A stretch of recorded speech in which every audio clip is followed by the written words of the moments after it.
Welcome back. A big event for fixed income markets. The Fed not just announcing the expected rate hike, but substantially increasing the number of rate hikes to 7 in December. One had thought of only, I think, 3 rate hikes in 22 and 7 in thereafter.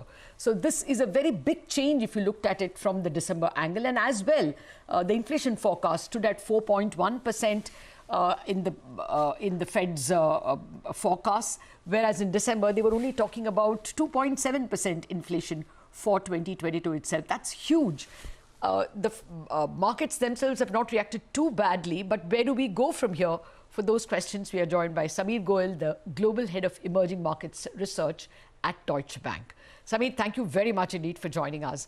Well, that's really the first question. What is the trend for the US 10-year? We saw it rise very smartly before the Fed itself. It went all the way to 2.24 at the announcement and now at 2.1617. Are we going to see a sharper rise in yields? Morning, Lada. So I think the immediate market reaction, you could argue, is a little bit of, if you might, by the fact after having sold the rumor.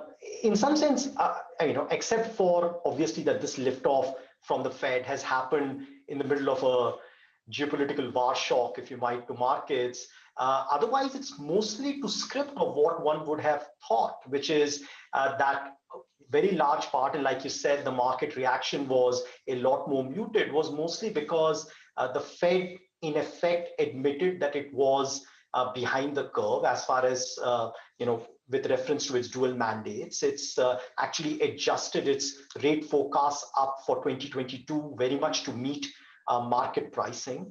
I think it's interesting. It's also maintained that it would do QT concurrently with tightening. It is yet to give out its plans. Like you said, it's also raised inflation forecast. So I think it's important to see that they have maintained the narrative that after that spike in inflation this year, and it might be persistent, more persistent than in the past, but the trajectory is still for inflation to normalize down back in 23 and 24.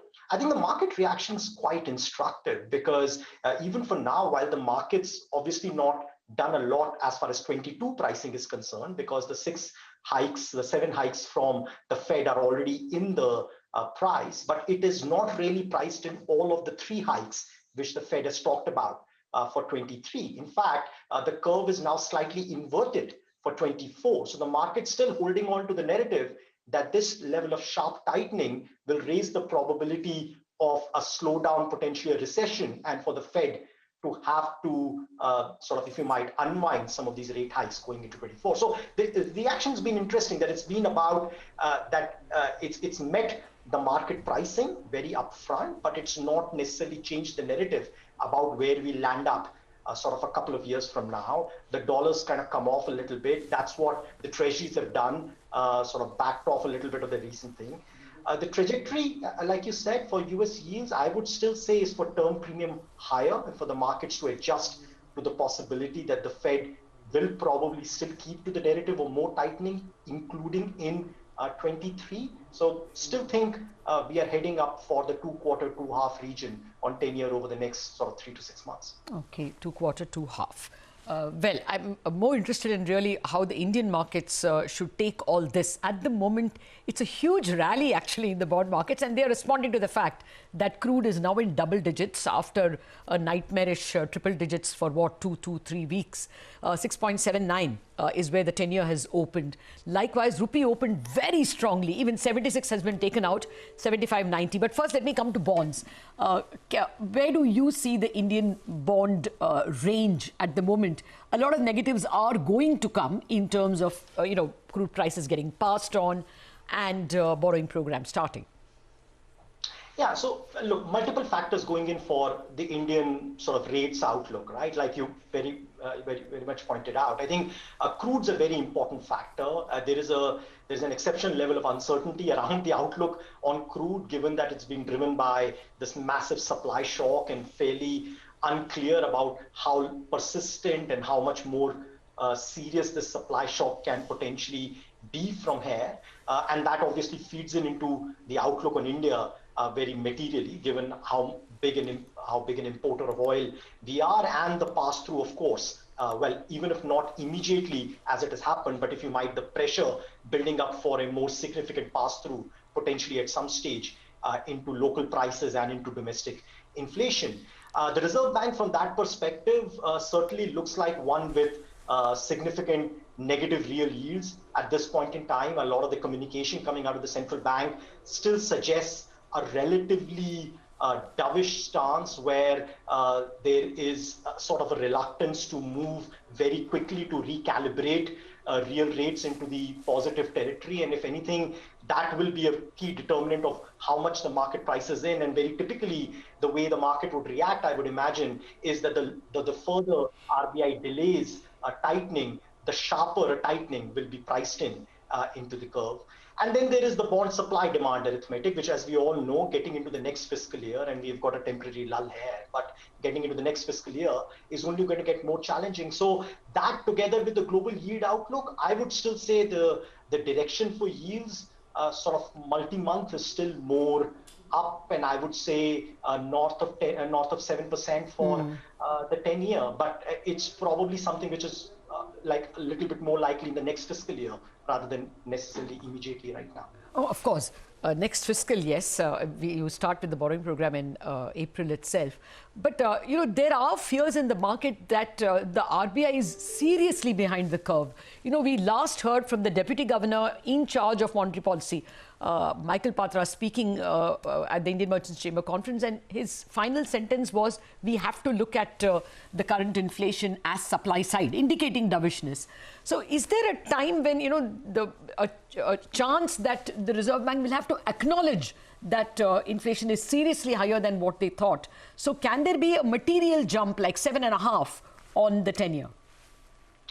See, markets do tend to react, and you could even argue overreact at times to when there is a shift in the policy bias. There is a significant amount of tightening already priced into the front end of curve. So it's not like the markets completely also priced in a narrative of a very slow move. But like I said, for every time or for however long the Reserve Bank is pushing out via its narrative the idea of when it will actually lift off, the market's only adding to how much steeper the trajectory will have to be when it actually does. So in some sense, it will be about realizing some of that. And I agree that I think over the next few months, there is certainly a risk that what happens with the Reserve Bank projections is not terribly dissimilar to what has happened yesterday with the Fed, where the central bank's projections kind of go up and meet with what the markets are pricing in terms of tightening coming through. Will that create a reaction in bond yields? Absolutely. But again, it will have to recalibrate. Ultimately, what becomes important, like in the case of the US, what becomes important is where is the peak, where is the terminal rate in this cycle, which I guess one will need to look for more guidance from the Reserve Bank about what sort of a real rate and where inflation actually settles down. Oh, yeah. They seem to be very comfortable with a negative real return for the time being, at least. Before I come back to the rupee, just a question more on the Fed itself. They've not given us much guidance in terms of balance sheet tightening. They've only said it will start in May, and probably the balance sheet will be shrunk faster than last time. But last time was nothing. In 2017, they were doing $50 billion a month at the most. Now, $50 billion won't even scratch the surface. It will be, what, 600 billion in a year? For a 9 trillion balance sheet, it makes no difference. So can there be ugly surprises there? So look, I don't think the Fed's communication was about saying that it will necessarily be at the same pace. I think its communication was more that there won't be surprises in terms of the nature of that tightening, that you're not going to suddenly see some different ways in which it is going to tighten or communicate. I was a bit surprised that they haven't already given us more details, given that they intend to start quantitative tightening, but they have also indicated that there might be more coming through when the details of the meeting, the minutes, etc., are released. So I guess one has to look for that. But yes, we had all around expected that the tightening would start, and our economists in the US think that the sort of rundown will happen at a relatively fast pace for probably a cumulative of upwards of 1.5 trillion over 18 months. So by end of 23, probably run down the balance sheet by somewhere between $1.5 to $2 trillion. Okay, that means you're looking at a pace of 100 billion a month. Now, one interpretation I heard from the market is that will still leave a lot of liquidity. For the year at least, you are going to have a Fed balance sheet of well over 8 trillion. So liquidity is going to be plentiful and therefore good for risk assets. Good interpretation, right interpretation? Yeah, so I think, look, that liquidity buffer will almost certainly remain. We are talking about much larger stock levels, if you might, of liquidity. And I think one thing which the markets have grappled with is, which I guess is in some sense is the conundrum, right? Can yields or can risk assets really adjust? While even if the scale of liquidity is being adjusted, but the stock of liquidity still remains relatively large. You could argue India has exactly the same issue, right? That you might be starting to reduce liquidity, or you might eventually start to reduce liquidity, but the overall stock of liquidity remains same. I don't think the delta on the stock of liquidity is very important as far as messaging is concerned. I think the price of that liquidity is also important. So it's not just about where the liquidity, what the quantity of liquidity is, but also the price at which that liquidity will be incrementally sort of lent out into the system as that goes up.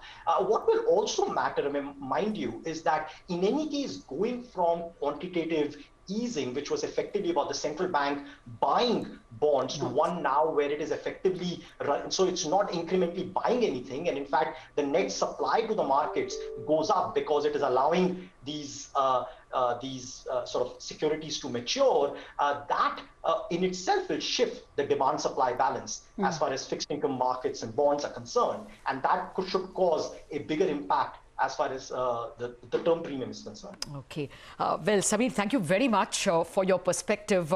I'll take a rain check from you to have a more detailed discussion on the Fed balance sheet at a later date, probably on Indianomics, because there are some very subtle questions and nuances. Last time around when the Fed tightened, remember there was that repo crisis in the short-term market. So more about that at a later date in another show. Thank you very much for joining us. Well, we are wrapping up on Bazaar on the note with that the bulls are definitely in control. The markets have not lost an inch from the early morning gains, but today's weekly expiry and it's a long weekend that is staring ahead. So there will be a lot of trading ideas that will be lined up for you on Chartbusters.